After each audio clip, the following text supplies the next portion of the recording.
అనుదిన అరుణోదయ స్తుతి కార్యక్రమములో అనుదినము మాతో కలిసి దేవుణ్ణి స్తుతిస్తున్న మా ప్రియ సోదరి సోదరులకందరికీ మన ప్రభువైన యేసుక్రీస్తు నామమున ప్రేమతో వందనాలు. ఈ ఉదయకాల మన ధ్యానాంశము తరువాత కీర్తనలు 73వ కీర్తన 24వ వచనం చదువుకుందాం.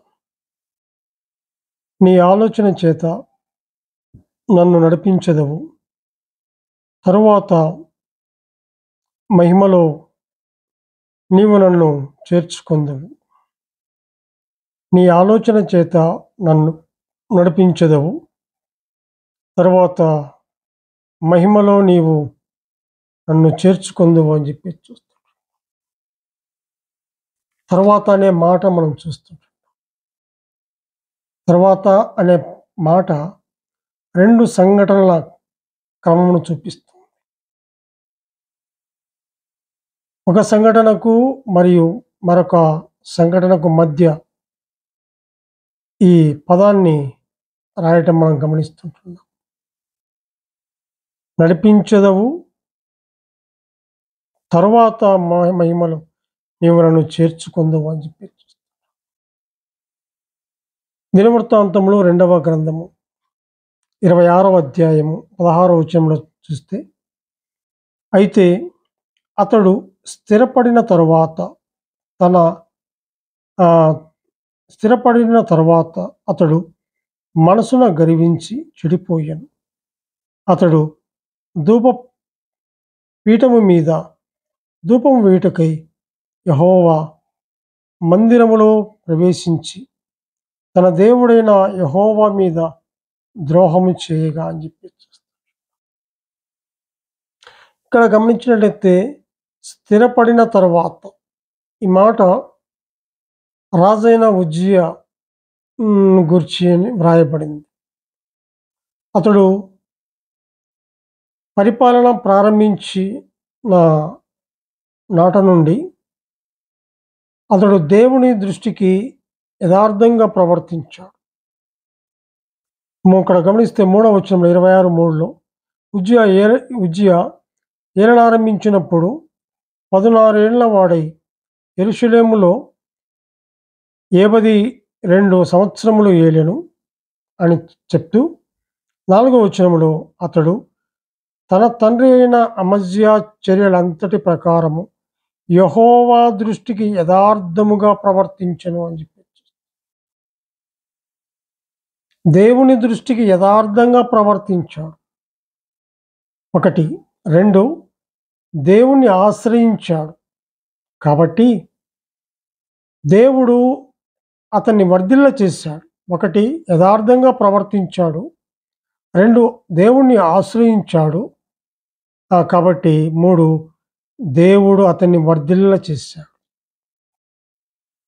యుద్ధములు జరిగినప్పుడు దేవుడు అతనికి సహాయం చేశాడు. అతని కీర్తి అన్ని ప్రాంతాలకు వ్యాపించింది. విస్తారమైన పనివారు, విస్తారమైన సైన్యం, విస్తారమైన ఆయుధాలు అన్నీ అతనికి కలిగాయి. అన్ని విషయాలలో కూడా దేవుడు అతన్ని స్థిరపరిచాడు. స్థిరపడిన తరువాత అతని జీవితం మారిపోయింది. అతడు మనస్సులో గర్వించి చెడిపోయాడు. స్థిరపడక ముందు దేవునితో యథార్థంగా ఉన్నాడు. స్థిరపడిన తరువాత గర్వముతో జీవించాడు. స్థిరపడక ముందు దేవునిలో ఎలా ఉన్నామో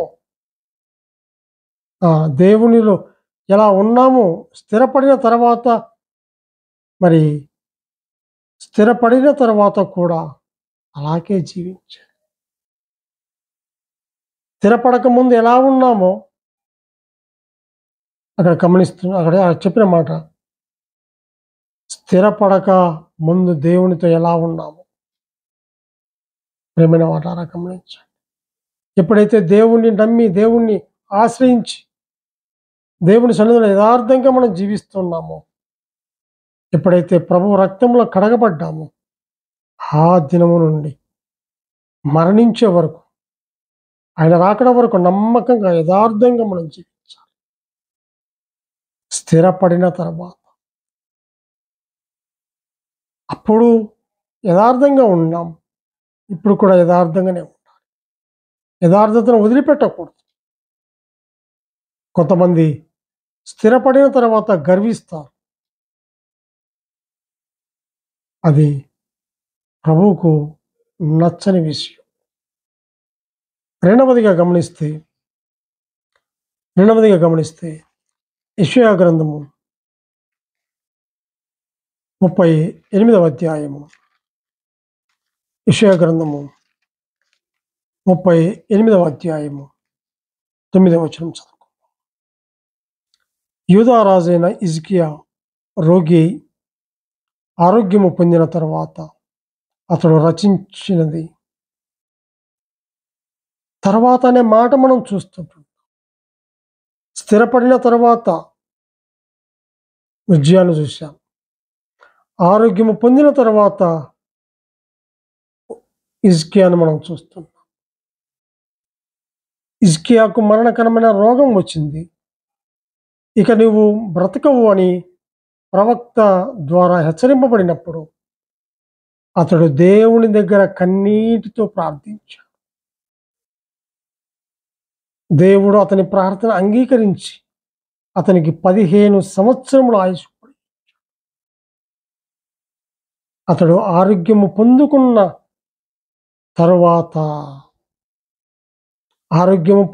తర్వాత దేవుణ్ణి స్తుతిస్తూ కీర్తన వ్రాసాడు.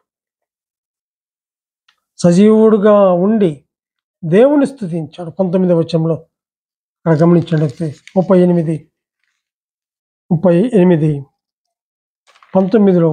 చూసినట్లయితే సజీవులే కదా నిన్ను స్తుతించుదురు. ఈ దినమున నేను సజీవుడనై నిన్ను స్తుతించుచున్నాను. హిజ్కియాకు మరణకరమైన రోగం వచ్చింది. దేవుని సన్నిధిలో కన్నీటి పెట్టాడు. దేవుడు ఆయుష్ ఇచ్చాడు 15 సంవత్సరములు. ఆరోగ్యము పొందుకున్న తర్వాత దేవుణ్ణి స్తుతించాడు. సజీవుడిగా ఉండి దేవుణ్ణి స్తుతించాడు. తన జీవిత దినములన్నీ దేవుని మందిరములో తంతి వాయిద్యములు వాయించడానికి తీర్మానం చేసుకున్నాడు. చాలామంది దేవుడు ఆరోగ్యం ఇచ్చిన తర్వాత దేవుణ్ణి స్తుతించడం మర్చిపోతారు. కానీ హిజ్కియా అలా చేయలేదు. ప్రియమైన వారలారా గమనించండి. దేవుణ్ణి మనం స్తుతించాలి. అనుదిన అరుణోదయ స్తుతి కార్యక్రమంలో ఆయన మనం స్తుతించి గణపరచవలసిన వారముగా మనం ఉంటున్నాం. యోహాను సువార్త 6వ అధ్యాయము 12వ వచనం చూద్దాం. 6వ అధ్యాయము 12వ వచనం. 6వ అధ్యాయము 12వ వచనం. వారు తృప్తిగా తినిన తర్వాత ఏమీ నష్టపడకుండా మిగిలిన ముక్కలు పోగు చేయడని తన శిష్యులతో చెప్పాడు. 1 స్థిరపడిన తరువాత, 2 ఆరోగ్యము పొందిన తర్వాత, 3 తృప్తిగా తినిన తర్వాత అనే మాట మనం చూస్తాం. యేసుక్రీస్తు యొక్క బోధలు వినడానికి అనేక మంది జనసమూహములు ఆయన దగ్గరికి వచ్చారు. వారందరికీ యేసుక్రీస్తు ఆహారం పంచిపెట్టాడు. అందరూ తృప్తిగా తిన్నారు. వారు తృప్తిగా తిన్న తర్వాత కూడా ఇంకా కొన్ని రొట్టె ముక్కలు, అవన్నీ కూడా 12 గంపలయ్యాయి. 12 గంపలు ఎత్తిపెట్టినట్లుగా చూస్తారు. తృప్తిగా తిన్నారు కదా. తిన్న తర్వాత మిగిలిన ముక్కలు అవి 12 గంపలు. ప్రియమైన వారలారా గమనించండి. ఎవరికైనా ఆహారము లేని అట్లయితే ఆహారము పెట్టేవారిని గమనించాలి. స్థిరపడిన తర్వాత ఉజ్జయాన్ని మనం చూసాం. ఆరోగ్యం పొందిన తర్వాత హిజ్కియాను చూసాం.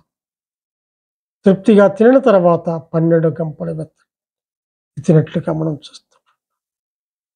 కాబట్టి వారు భుజించిన తర్వాత వారి యొద్ద మిగిలిన 5 యవల రొట్టెల ముక్కలు పోగు చేసి 12 గంపలు నింపిరి. ఆ మనుషులు యేసు చేసిన సూచక క్రియను చూచి నిజముగా ఈ లోకమునకు రాబో ప్రవక్త ఈయనే అని చెప్పుకొని స్తుతించినట్లుగా మనం చూస్తాం. ప్రియమైన వాళ్ళ గమనించండి. తరువాత అనే మాటను మనం చూస్తాం. మనము కూడా రక్షణ పొందిన తర్వాత సంఘ సహవాసములో మనం జీవిస్తుంటుండగా, ఆయన కృపలో మనల్ని భద్రపరుస్తుంటుండగా, కరుణా కటాక్షం కింద భద్రపరుస్తుంటుండగా, ఆయన రాకడ వరకు నమ్మకంగా ఉండి మన ముందుకు సాగిపోవలసిన వారం. దేవుడు తన వాక్యాన్ని దీవించును గాక.